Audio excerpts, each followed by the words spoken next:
There could be a treasure trove sitting in your jewelry box right now. Definitely sell it. Neighborhood News reporter Michaela Chavez speaks with an expert about why you should sell your gold now rather than later.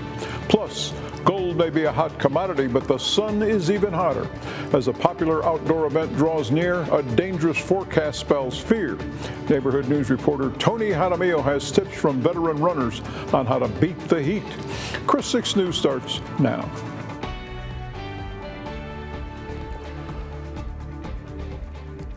And we thank you for joining us on this hump day. I'm Andy Lascano, and we'll get to those stories from your neighborhood in a bit, of course. But first, a warm week is getting hotter by the day as we approach the holiday weekend. So let's talk to senior meteorologist Bill Alexander about what we should know when planning our Memorial Day weekend activities. Tell us, please, what should we anticipate? Hot, but then beware the rain. Oh, yes. Come on now. Let's talk about what's going on here. We do have a few showers that cropped up earlier, but let's go ahead and take a look. That was cute, wasn't it? That's what I get for assuming something. But you got a few showers that popped up north and east of us earlier today, a little 1 or 2 showers down here south of Alice. But the real news is what's going to be going on in the overnight hours. Now, we already had a little bit of showers the last couple of days in the watershed, and just those few across here. But we're looking at basically continued hot and humid conditions with no significant relief right on through mainly Sunday. But boy, after that, mostly cloudy. You still got the humid nights, afternoon heat index values pushing 110, but rain chances in the brush country tonight. We'll show you that later, and area-wide the first half of next week. All the details you need to know in your full forecast. All right, Bill, we will look forward to that as always. Now, as we all know, heat is a sneaky assassin. I mean, one moment you're having fun in the sun and the next you're sizzling like bacon. So if you can identify heat exhaustion early enough, you can avoid suffering more serious effects like heat stroke. Some symptoms include muscle cramps, dizziness, or vomiting. If you start feeling weak, that's a good sign to get in some shade or air conditioning. Now, one event that could be a hotbed for heat illness, the Beach to Bay. The relay event begins in 10 days, and the forecast is projected to feel like 117 degrees. Neighborhood News reporter Tony Jaramillo has tips on how runners and volunteers can stay cool on a lethal day. I'm Tony Jaramillo, your neighborhood news reporter in downtown Corpus Christi. Beach to Bay will take place on May 31st, 2 weeks later than last year. So how much hotter could it be, and how can you prepare? Beach to Bay is just around the corner, but this year it lands on May 31st, 2 weeks later than normal. That means hotter weather, and runners have tips on how to prepare.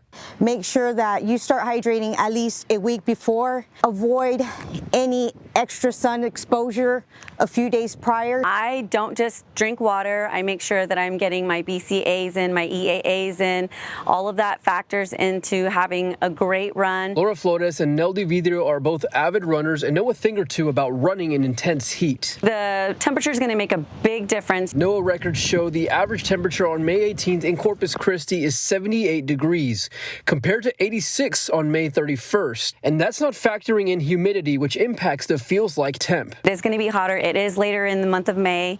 I think it's really important for all runners to start hydrating now. If you're not, today's the day. The runners recommend things like salt tabs and pickle juice to stay fresh mid-run. But a key tip, making sure you carb up the night before. Make sure you eat a lot of carbs the day prior, so that way you're running on carbs. You have plenty of fuel in your tank. Pasta, that's kind of my go-to. It settles well in my stomach and I don't have to worry about it, so I definitely carb load with pasta. Health experts remind of one risk when exercising in this weather: heat exhaustion. And that can quickly progress to heat stroke if you don't do something about it right then and there. So again, get in a cool place, drink lots of water. For more tips and information about the race, visit our website, christv.com. In downtown Corpus Christi, I'm your neighborhood news reporter, Tony Jaramillo, Chris 6 News. Well, a new bill proposed in the House of Representatives could cut billions of dollars from the Medicaid program. Medicaid funds hospitals, health centers, nursing homes, and many more organizations. Neighborhood News reporter Tyrese Boone spoke with a physician with the Nueces County Medical Society who says Texas residents should look into other programs before Medicaid runs out of funds. I'd encourage people to sign up, for these, programs that are out there so that, they can catch things earlier before it requires an ER visit. Ms. Peterson says Texas residents won't be impacted immediately, but should still be proactive to find solutions. Do you need some extra cash in these tough times? You could be sitting on a gold mine at home. I'm Michaela Chavez, your Sunrise Neighborhood News reporter on the West Side. So those old earrings Grandma gave you and other trinkets may be worth a lot more than you thought. And it's all because of rising gold prices. Definitely sell it. Put plain and simple, that's Crystal Abasta's message to you. Right now is the right time because it's the highest it's ever been. She's the owner of Sparkling City Jewelers. She says she remembers the value of gold from when the business first opened up 50 years ago. It was around $200 an ounce. But the thing about gold is that over time, the value increases. Just within the last year, it jumped 29% higher. So you can imagine now the difference. It's $3,280 this morning. That's why people everywhere, including right here in Corpus Christi, are coming in, selling their gold, and bringing home some cash. Inflation and high interest has affected a lot of families economically, and so sometimes they have to sell their gold just to make ends meet. Abasta says they've seen more people coming in to sell their gold, and you don't have to melt it beforehand for them to buy it.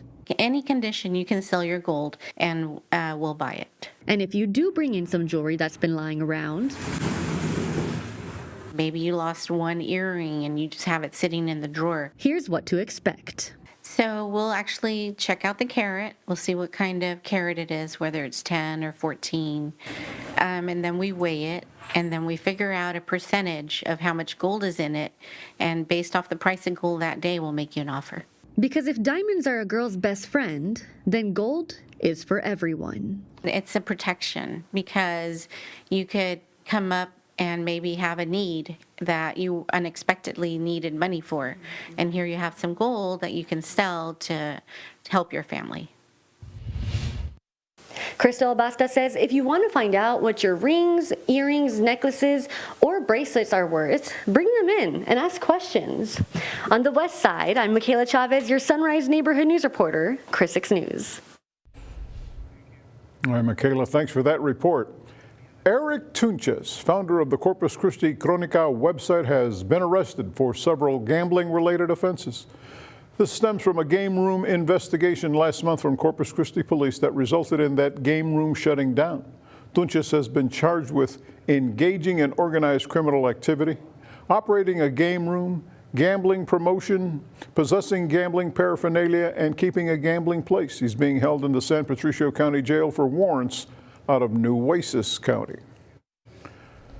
An audit of the Corpus Christi Police Department has revealed some flaws in the way they hold on to evidence. First, the 30-year-old night lockers used to store evidence. Well, they need to be replaced. The report also recommended the department store evidence in plastic boxes instead of cardboard boxes. The most talked about recommendation is to auction off high-value weapons seized during an investigation. Instead of destroying the weapons, the city could gain revenue from them. Those weapons were brought into us by officers in the field as they're conducting an investigation, right, or criminal activity. To return those back to the public for profit is not something the police department wants to be involved in. The department has already implemented 2 of the recommendations from the report, which was done between January 2023 through June of 2024. Well, it's new technology that can help clean up our ocean, so you want to stick around for details on the toy at A&M Corpus Christi when we come back. Check that out. You're watching Chris 6, part of the Scripps News Group. And welcome back to Chris 6 News at 5. The Diocese of Corpus Christi Catholic schools have received a gift that they say will be life-changing. American Heart Association donated 60 CPR kits to the schools. Officials at the diocese say they'll scatter the kits around campus.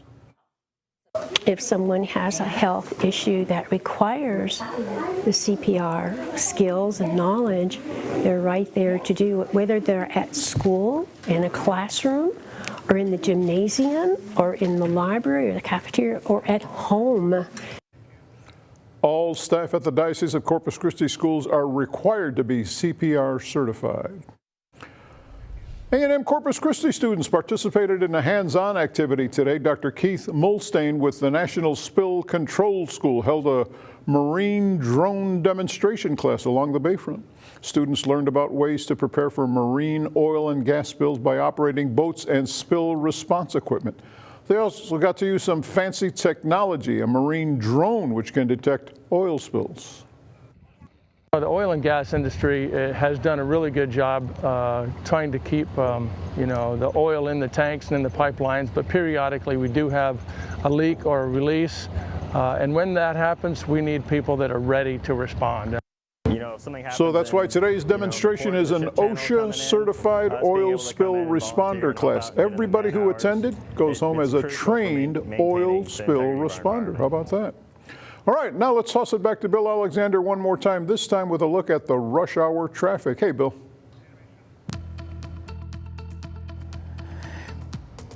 Hey, Andy, we've seen we're at the peak of rush hour, and it certainly looks that way. We're looking west on SPID and moderate to heavy traffic out there. Let's start off by taking a look at what's going on and the traffic on Harbor Bridge. It's still looking pretty good out there. Downtown is the usual nightmare this time of day. 286 inbound into 37 is stop and go. And if you head on out towards Saratoga, you've got a few slow spots, but nothing unusual considering the time of day. It's actually looking pretty good in Midtown. Head on out to the JFK Causeway, pretty much unrestricted. Your full forecast comes up after the break.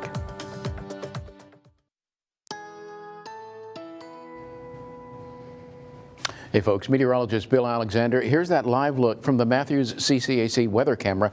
That's out at Snoopy's Pier on the island looking back across Laguna Madre. The JFK Causeway, you've got light to moderate traffic.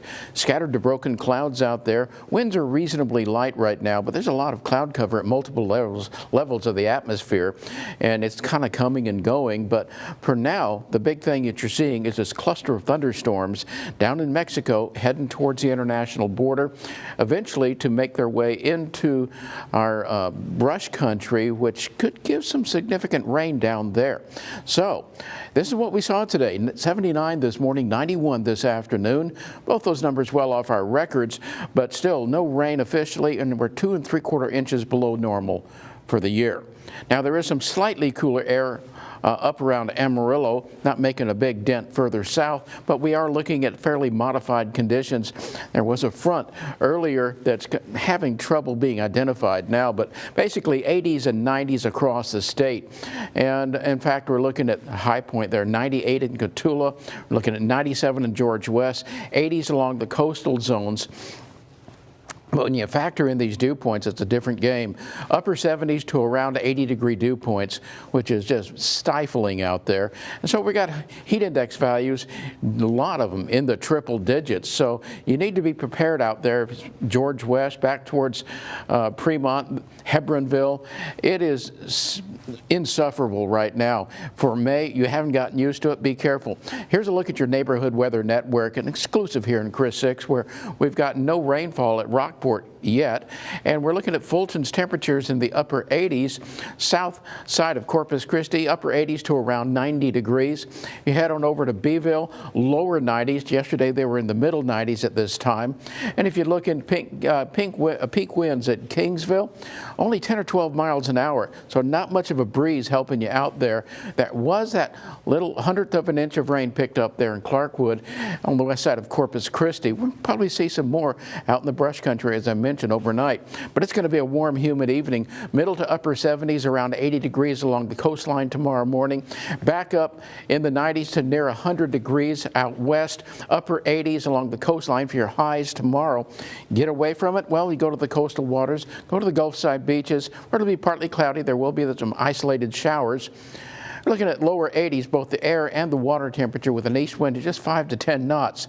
It's going to give you smooth bays and 2-foot seas and a low rip current risk. So here's the scenario. There's that front kind of meandering around, eventually becomes a warm front, backs up over us, puts us back into the soup even more so. You're not seeing a lot of rain with this system, so let's take a look in the upper air and we'll give an idea. There's that thunderstorm area that you see in Mexico, but we're going to see next week by Sunday night this disturbance moving into range and giving us multiple days of significant rainfall that promises to alleviate some of the dryness around the area. Now, this is tonight, and that's that area of storms now in Mexico. Doesn't make much further progress, but when you get on into the first of next week, it's a whole different ball game with that area of prolonged rainfall that's going to help us out. So let's take a look at your forecast. Those showers out basically to the west and southwest of us tonight. Breezy, humid going into Sunday, with you've got a good chance of rain and thunderstorms Sunday night, Memorial Day, right on through the middle of next week. Think you know the Kingsville food scene? We might have you second guessing, because in plain sight is this Indian restaurant turning first-timers into loyal customers. I'm your neighborhood news reporter, Stephanie Molina, and I'll tell you why it's not just about the food. The spices, you can already smell it, the aroma is coming. That's Zohair Charania, or as many call him, Mr. Spice. He owns the Spice Station in Kingsville, serving up Indian cuisine since 2013. You guys need to try this. This is amazing. His humble beginning started with selling plates of homemade food out of his apartment. Well, we started in a small gas station, one table, that's what we could afford that time. But now we just started our 15th year now. But these bold flavors were made for something bigger. This food is meant for kings, and then the people who work for the kings, because to keep them stronger, like to make the strong army. This food has a lot of nutrition value to it, a lot of spices that keeps the immune system going. In 2016, this location on East Lot Avenue became his kingdom. Every dish tells a story. There's a local guy and there's an Indian guy. Look, they were all eating and they both were crying. I said, "Why are you crying?" What the Indian guy said, "It reminds me of back home." And then other local guys said, "So spicy." And he started. Every spice, a memory of his childhood. Whatever I grew up eating, I make 10 different things every day. That's in my past that I tried. But he tells me winning over South Texas wasn't easy. People were kind of iffy about it because they are used to eating tacos, migas, the good stuff. I love that too. But my idea was to bring something else because there's 1,200 Indian students back in the day and there's no Indian food. Zohair says for many of those students, his food became a connection to home, a reminder of tradition made with heart. The difference that it made in students' life, because they're so away from their home, 24, 48-hour flight almost. So when I serve this food, it brings them closer. Born in Pakistan, Zohair moved to College Station in 2012. He fell in love with cooking as a child, even when it went against tradition. My dad always keep pulling me out of the kitchen. Let's go. No, let them cook. You come outside, hang out with us, this and that. My mom on the other side, she always picked me up and put me on the counter, watch. Today, those early family lessons live on in his recipes. This is one of my favorite recipes, and it was a summer recipe. We drink it with some yogurt milk on the side, so it cools you down at the same time. He says sometimes customers show up hungry before they open. Others plan their whole day around visiting the Spice Station. Every time I have friends that come in from out of town, we stop off here.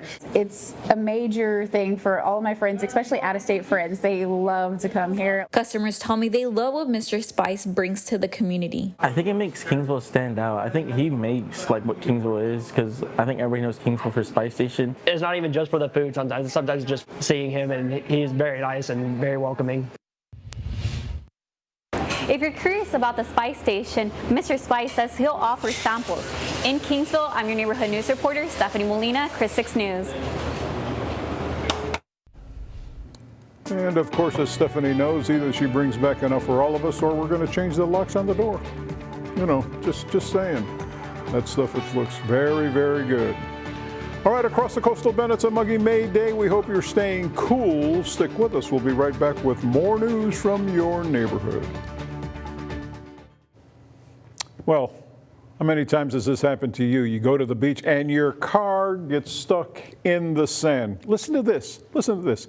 There's a group spending their time helping cars that are buried on the beach for free. Neighborhood news reporter Aaron Holly caught up with one of these volunteers at the beach to ask, Why? And why for free? Every day after work, I drive out to the beach to relax, and I tend to find a lot of people out here getting stuck. There's so many people out here with trucks driving around trying to have fun, and this opportunity for them to help somebody else out, and it's a hobby. It's just what the off-road community does. So the entire crew will be on the beach during the Memorial Day weekend to help anybody who might get stuck in the sand. Boy, nothing more frustrating than that. Been there, done that. Oh, haven't we all? Oh, yes. Haven't we all? I had a You're trying to push 1970 it out there? Volkswagen Carmen Ghia 55 years ago. It got stuck in the sand with the girl that became my wife. But I managed to get out. Let's take a look at this. Over this, yeah, we're going to be looking at a few showers distant southwest with the best chance of rain over the Memorial weekend. All right, Bill, thanks for that. We're going to be back in 30 minutes with more news from your neighborhood. We hope you'll join us then.